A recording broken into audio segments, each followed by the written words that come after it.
What's up, everyone? Welcome to Latinxs en el Mundo. I am your host, Isaac Meisner, and today we have the one and only, one of the co-creators of Gentefied, Miss Linda Yvette Chávez. Linda, how are you today? I'm so good. Thank you for having me, Isaac. This is exciting. I love what you're doing. I'm excited to be here en el mundo con todos los Latinxs. Oh, thank you. No, of course, it's my pleasure. It's our pleasure. The whole team is super excited because, you're one of the storytellers of Latinx stories. This collaboration feels just right. So again, we're very, very excited. And like I mentioned, you are one of the co-creators of Gentefied, which is, wow, I don't know if you want to tell people, it's been a long road, but finally this year, 2020, we got to see the first season and it got renewed for a second season. So please take our audience a little back to how the whole process started. Yeah, I mean, we started, it's so crazy because we're coming up on our 5-year anniversary, my co-creator and I, Marvin Lemus. He brought me on board in 2015. He had pitched this idea for, it wasn't called Gentefied at the time, it was called actually Pancho's Bar at the time. And he pitched this idea to Macro, which is run by Charles King. And the exec there at the time was Leah Williams, who went with us through to the TV series. But that was in 2015. And he was looking for a writer who was Latina from the LA area, who also had a comedy background and a digital background, but also could tell great stories. So I had a filmmaking background too. And he brought me on board. We found that we had so much in common with each other. We were both first gen children of immigrants, both had grown up low income. We both had working class backgrounds, and we really both had the same passion. We wanted to see stories about our community told in ways we hadn't seen before. And so we went into the digital series, honestly, not thinking of it being anything larger than that. I think we both had aspirations to do features in television. Myself, I wanted to create a TV show and also do features, and he wanted to direct a feature film.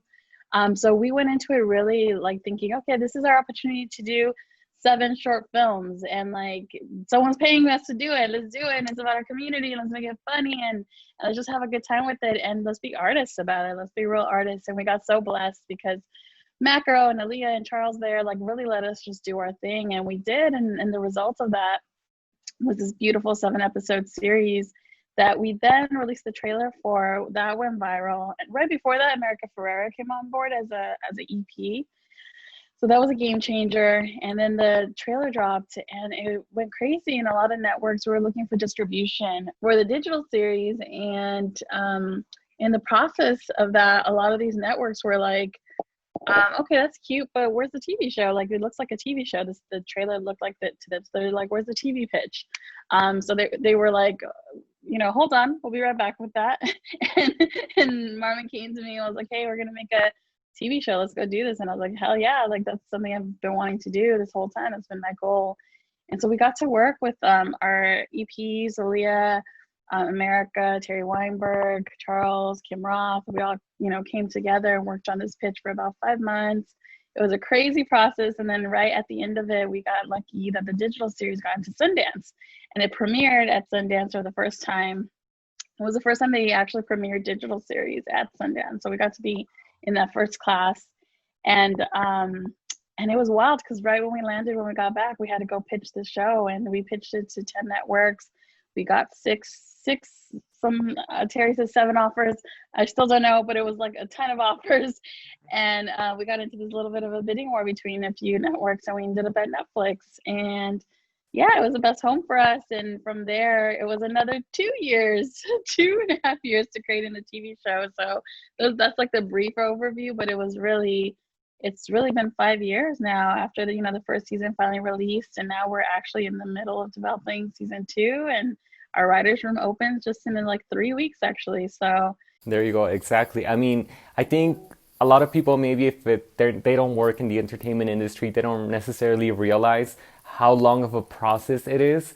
And for you to just describe that in less than 10 minutes, people can just have an idea. And I mean, you say 5 years and it sounds like, it went by so fast, but it's so much work. So it definitely, I mean, in my opinion, it paid off because, the reception and so many people identify with the series. And then going back a little bit more, before Gentefied, you're a Chicana that is making it, that you're first generation, and you've worked with people like BeckyG in some projects. You've Oh wow, you went back in time and Yes, I did.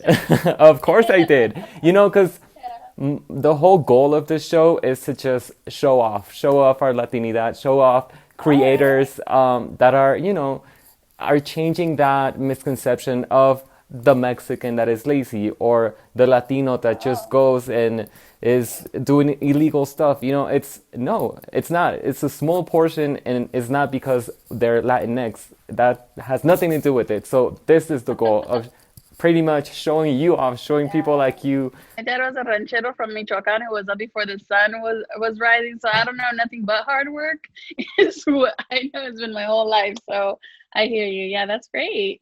People like you are helping newer generations, including myself, to just strive for something different, to see representation. And the fact that this show took 5 years doesn't matter because at the end, it's there. We made it. If like I was talking to another artist yesterday, and I was telling her, doesn't matter if you're Dominican, if you're Cuban, if one person in our community makes it, we all win. So it's just very rewarding. And like I said, you've worked for many years. It wasn't just handed to you. So take us back to you attended school. You've even been to Stanford, in my understanding, to talk to peers. So please tell people the importance of education and kind of your journey through your earning your degree. Yeah, I mean, like I grew up, I got very lucky because I know this isn't everyone's experience, but I got very lucky that I had parents who really valued education from a very early age and were constantly telling me that I was going to go to college, which I don't think is always the case for everyone. And I think that like seed is so important for someone to believe that they can actually go there and accomplish it. Like I never thought that I wouldn't go to college, right? It was always just discussed with me, like, yeah, of course you're gonna go to college. So, but when I was little, I used to write a lot of stories. I used to write like little like fairy tales and fantasies about witches and things like that.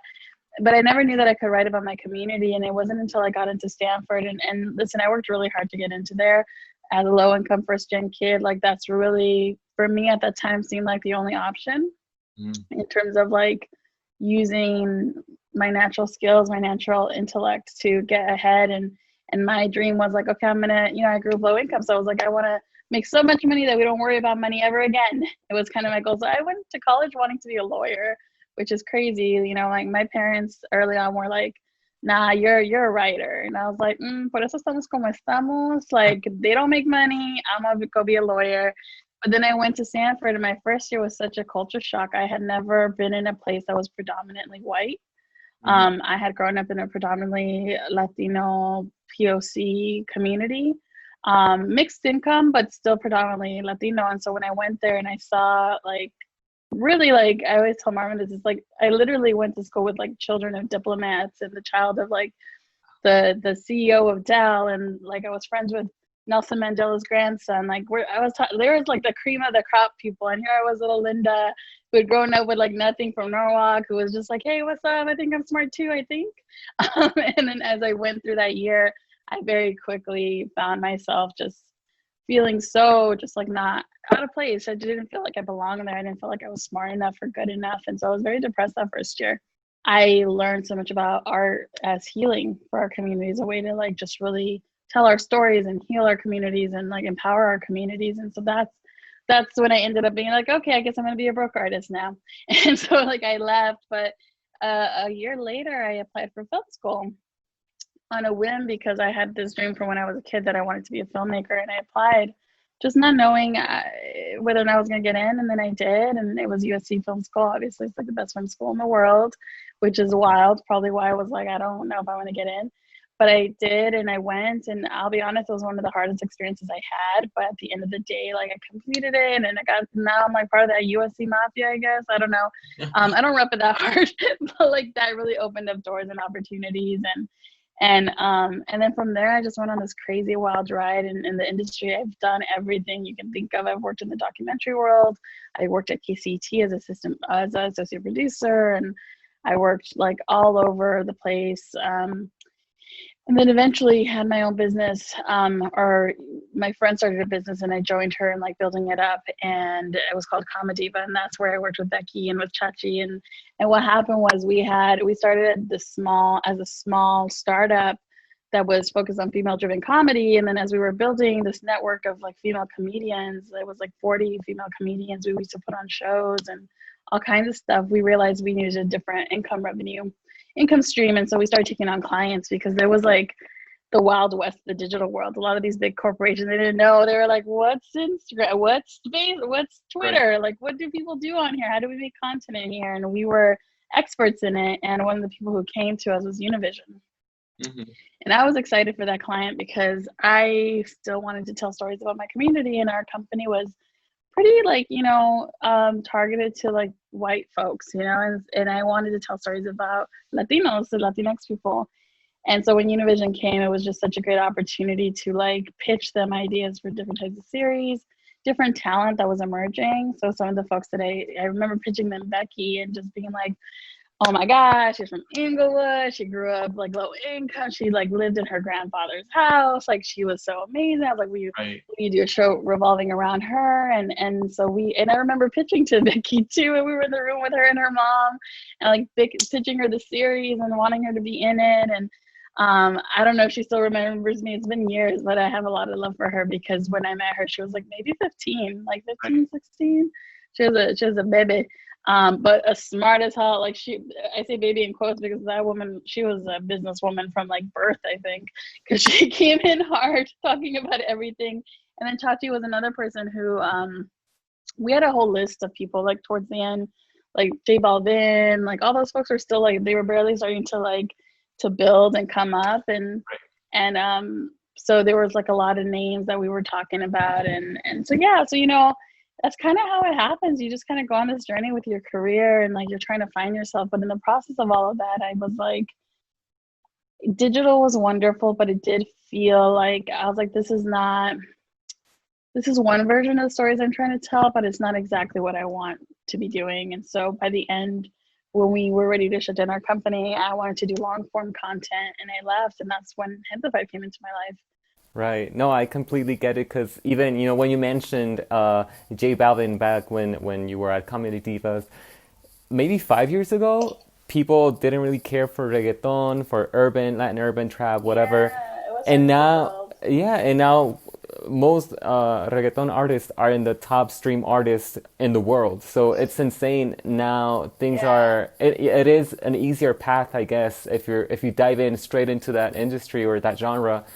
But it hasn't always been that way. So I totally get it why you get surprised. And now, even from big studios, big companies, they're suddenly interested because we're becoming mainstream. People enjoy our culture, which is so, so incredible.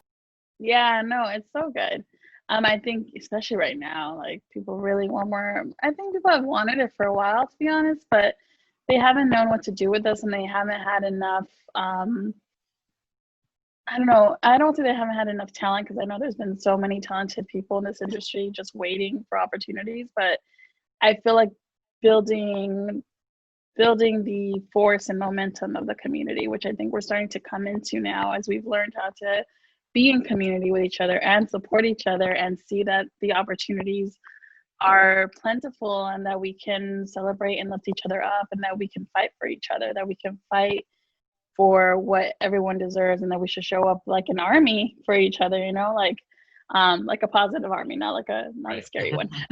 Like, show up for each other in ways that like to show them our power as a people, as como la gente, junto, la gente unida jamás será vencida, right? So together, I really do believe, like you said, even though we have so many differences between countries and between experiences and immigration statuses and everything, at the end of the day, there is something that unifies us, and I think we're building that now, and I think that piece has been missing for a bit, and it's built, and I see it coalescing and growing, and I see that shift coming in the industry where they finally can lean into us and allow us to lead. Like I think that's all they got to do. Like now that we got our shit together a little bit more, like let us lead, let us do our thing, give us opportunities. We know how to fight for each other and build this up, and I think we're getting there. Yeah. Absolutely, absolutely. And I do want to shout out, there is a Facebook group that is Gentefied fans, and they're constantly rewatching the series or commenting on it. So I definitely want you to be aware of that, because there is a big following, and people, if they identify with it, they're going to support it, and it's just amazing, because I think a very special thing in our community, like you said, we have so many different backgrounds depending on our country of origin. I remember back in the early 2000s, back when Ricky Martin and Shakira and Gloria Estefan and Celia Cruz, that was called the first, I guess, Latin X explosion. But then I feel like it suddenly died down, especially in the early 2010. It's like we went like missing, and now it does. I do have that feeling, like you were saying, that we're here to stay finally, and we're here to be accounted for finally, which is super super exciting. Like we mentioned, season 2 of Gentefied is being developed right now. When do you think that people could potentially finally see the second season? I pray that something will come out next year. I can't guarantee anything, but I know that we're in the process, and if everything goes well, if if people put on their masks and quarantine and like be respectful and social distance, like maybe we could get to a place where everything's a lot easier. Luckily, like I think for us, we'll hopefully be further along in the process or in the COVID world. Who would be your dream guest star, or on any show or any project, or top 3 guest stars that you would like to see? That would be like a full circle moment, maybe, on any of your upcoming projects. I'd love to do something with Yalitza Aparicio. I would love to like feature her in something. De Noche Huerta, I want to work with him. He seems brilliant too. I don't know. I have to dig into that, because this is the second time I've been asked that question. So I'm gonna have to look into exactly the people. But one of the things that I love about being able to be a creator is being able to find new talent and break people out and like give them, opportunities that they haven't had before, like bring new faces to the world. And I think that was one of the things that we got to do with Gentefied that was so exciting, like with our casting director and our EPs, like with Carla Hool. We all worked so hard to find our lead cast, and we adore them. They're so awesome. A few of them are well known, like Joaquin and JJ. Mm-hmm. But even then, to see them in roles that they haven't been seen in before, is also part of my mission. Is to show the world more folks, but to be able to break people into seeing people like Julissa as like this big actress. Like I can envision even bigger things for her, and Carrie and Annie and Carlos, like all 4 of them. So finally, what can an actor, actress that is Black, Afro Latino, Afro Latina, Indigenous, what can that person do if they're feeling lost? Because we have you, Marvin, but there's not a lot of people out there just yet that are willing to take that risk, which is not even a risk, but people perceive it that way sometimes. So what can they do to, I guess, have a better chance of being scouted, of being found through their talent? I mean, I don't think it's their job to do that. I think it's our job to change this industry and to change our attitudes and to uncover or internalize racism and work on ourselves. Like those of us who are participating in the system that is oppressing them. Like there are so many in the industry who are doing great work there and who are doing that, who are creators, who are executives, who are directors, who are people in positions of power.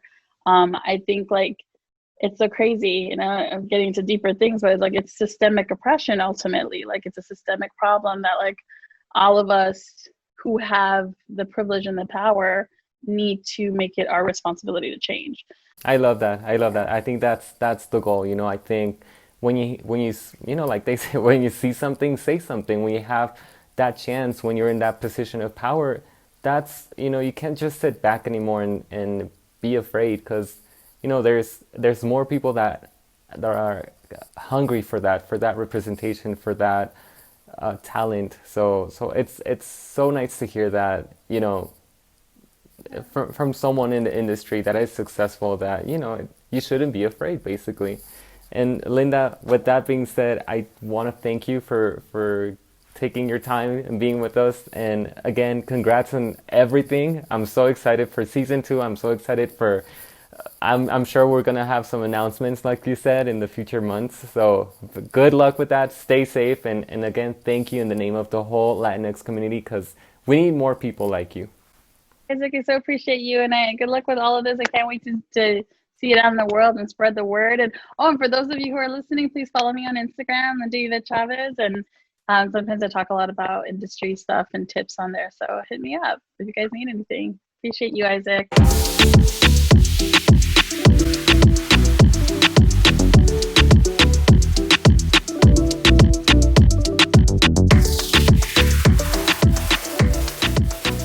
What's up, everyone? Welcome.